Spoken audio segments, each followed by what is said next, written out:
All right, MMA fans, I'm here with UFC bantamweight fighter Mana Martinez. Hello, sir. How are you today? Doing great, feeling excellent, blessed, ready to go. Have you already trained this morning? Yes, I did. I'm at home, kind of resting, recovery before my second strength and conditioning session tonight. So, yes, sir. Had one session down, one more to go. Is everything on point? I mean, you're competing on October the 15th.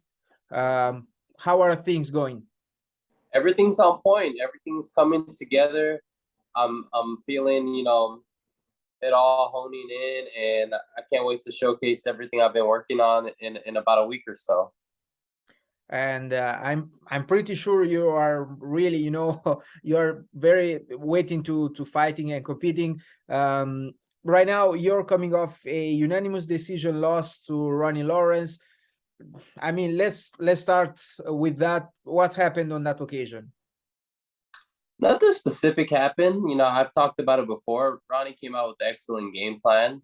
Studying all his tape, I didn't quite expect him to strike as much or blend it in with his takedowns, I should say. And he did that very well. I was expecting more of a wrestling heavy affair. And, he decided to mix his hands in with it. And I wasn't expecting it, maybe slightly underestimating him, but yeah, props to him. He did a good job of blending his wrestling with the striking together. I didn't have any hometown jitters really. Even though it was in my hometown, I love fighting in Houston. It was just happened to be his night and not mine. But that third round was really something special, and it's something that's been talked about to this day. Even though I had a little bit of I had a loss, I feel like I had a little bit of a win in that fight as well, especially with that third round, how exciting it was, and knocking him down twice, throwing up a few submission attempts, and showing that I'm all hard in there, no matter what it is from the beginning bell to the end bell. I'm gonna give it all I got. Were you surprised that he took some of your best shots? Yes, I'm very surprised that every time I go back and watch it, I see like, man, if I would have landed this shot, or maybe the referee could have stopped it a little bit early, but that wouldn't have done him justice. He was winning that fight, so he deserved to win it. But yeah, he definitely ate that spinning back fist, and I think it was like a little light of uppercut cut left hand that dropped him again the second time. So props to him for his chin holding up. But live and learn. You have the highs and lows with this MMA game, and that was one of those fights where you just had the highest of the highs and lowest of the lows. But you live and learn, and on to the next one.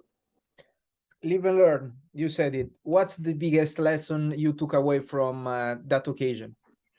Just not underestimating him or any of my opponents. And I have done that in my past before, but I was just so focused on a heavy wrestle matchup and affair that it threw me away from my game. And I didn't get to fight my game till the third round. And that's when everything started clicking. And it was a little bit too late by then. So I just got to go from the beginning bell, first round, and implement my game plan, my skill set, go out there and do what I know I can do. And that's be the best mana every single time I step into Octagon and the beginning bell rings. You told me that you studied Lawrence ahead of your fight in February. Um, is it something that you usually do? You watch much tape of your opponents? I try not to watch too much, but my new coach James Krause, he's real big into studying film, and we sit down and watch, and see some openings or some technical flaws that they might have, or stuff that they favor and like to do a lot, habits and tendencies. So him having that new kind of more of a film study is kind of more implemented into my game plan. But I try to just focus on myself, see what I can improve, and how I can be better every single time. Because at the end of the day, like I just mentioned, I want to go in there and implement my game plan. Of course, it makes sense. Um, So I asked that considering that right now you're taking on Brandon Davis on October the 15th.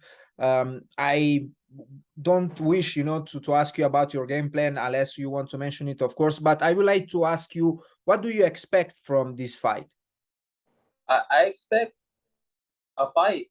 It can go either way. It can end up quick with my power because although I have yet to showcase it in the UFC, prior in the regional scene, I was getting guys out in the first round, second round, and I know I can do that at this level. And the hard work and dedication that I've put in, the changes and adjusted changes and adjustments I've made to this camp can definitely do that. But if there's a 15-minute dogfight, which I know he's capable of because he's a very durable guy, I'm ready for that as well. Speaking on my last two fights again, they were 15 minutes, semi dog fights, I guess you could say, but they were scraps, they were wars. So I'm prepared. I'm ready for it all. I would like for it to be a standing affair. Everybody's kind of mentioned it has fight of the night written all over it, fight of the night implications on it. But I feel like he is gonna try and fit in, wrestle me down, or hold me up against the cage at one point once he realizes that he's not gonna be able to strike with me. So we'll see how it plays out. But either way, I'm ready for wherever the fight takes me. You do have 8 knockout victories. Are you happy? Let's put it like this: that you got to acquire some time inside the octagon, some experience in the past couple of fights. Yes, I'm very grateful for that because had I had my debut and got him out of there in a minute or two, I feel like I wouldn't have felt as much as I wanted to. So I'm very thankful because I can clearly remember, how the canvas smells, as weird as it sounds. Just, the air you breathe before you walk into the octagon, the walk. I was able to soak it all in these past two fights, and I can't be more grateful enough. And it just shows to everybody that I can go all 15. That was a real big question on people's minds when I got signed is he's barely made it to the second round. Can he go all 15? I can definitely go all 15, and these past two fights, I've kind of tapered, maybe slightly faded in the second, third round, minus my last fight because I did turn it up the third round. But the changes and adjustments I made to this camp, my confidence is through the roof, and I feel like the longer the fight goes, the better I'm gonna get. My gas tank is just gonna be on point, and it's kind of motivated me knowing that he's kind of a durable endurance guy. So I'll match that energy, man. I'm gonna come with the cardio, the endurance, if that's the route the fight wants to take. But I definitely want to make it a quick and easy night. You mentioned James Krause. I'm guessing you're still training at Glory MMA. Yes, I just moved over here full time in June. I've From I've where? loved I've Sorry. loved the atmosphere at the gym. It's a very healthy level of competition on the mats every day. I've preached about it and said it time and time again. It's one of the best moves for my career that I made thus far, and it's just built my confidence to a different level being out here away from my family. As much as I miss them, I know the sacrifices will pay off, and it's definitely going to help me in the long run. Sorry, from where did you? So, yeah, from where did you move to Glory I MMA? moved from Houston, Texas. Okay, okay. And may I ask you where was your training camp before moving there? I was training at Metro Fight Club. Okay, okay. So Adrian Yanez. Yeah, yes, a bunch of those regional guys over there. Yes, sir. Okay, okay. Who are some of your main sparring partners in preparation for your fight with Davis? It varies. Brandon being a little bit of a taller guy, maybe with some slight reach. I've gone with guys like David Onama, who's really, as you can tell, had a banger of a co-main event in that San Diego card. Then, I can switch it up and go with guys like Jeff Molina, quick flyweight on the come up as well. And just guys that get me better every day. Some regional guys who are very good wrestlers, man, who can hold you up against the wall, make you work on getting back up. One of them being Mo. He's a real good. He's like right in a 4-fight win streak. He's on the come up. So numerous guys. And then you have guys with different styles like James Gallagher in the room, and yeah, a lot of people are asleep on his skill set, man. But he's got a very slick roll, and his stand up is nothing to be messed with either. So you get a different look like him. Just a bunch of different guys, man. It's amazing atmosphere, and I'm very satisfied with the move over here. Onama, Molina, Gallagher, you mentioned quite some names. Some names over there. So yeah, that's some quality sparring partners for real. So the card on which you're competing is headlined by the clash between Alexa Grasso and Viviane Araujo. I would like to hear your pick for that clash. I've got to go with Grasso.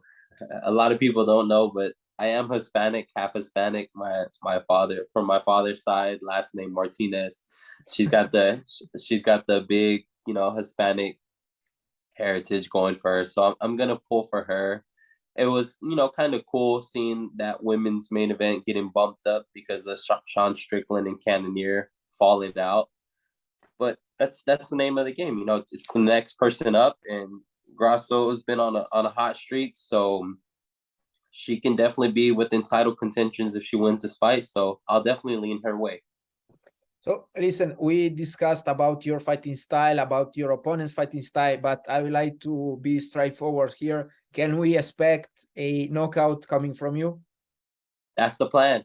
I've been seeing in my head, replaying it over and over again. There's numerous ways I can get Brandon Davis out of there, and I can see me getting my first finish, my first knockout, and back to my finishing ways like I did, and what got me into the UFC, and possibly walking away with that 50K. So it's definitely been on my mind, and I've been working hard towards that goal every day, especially moving out here full time, and it's coming for sure.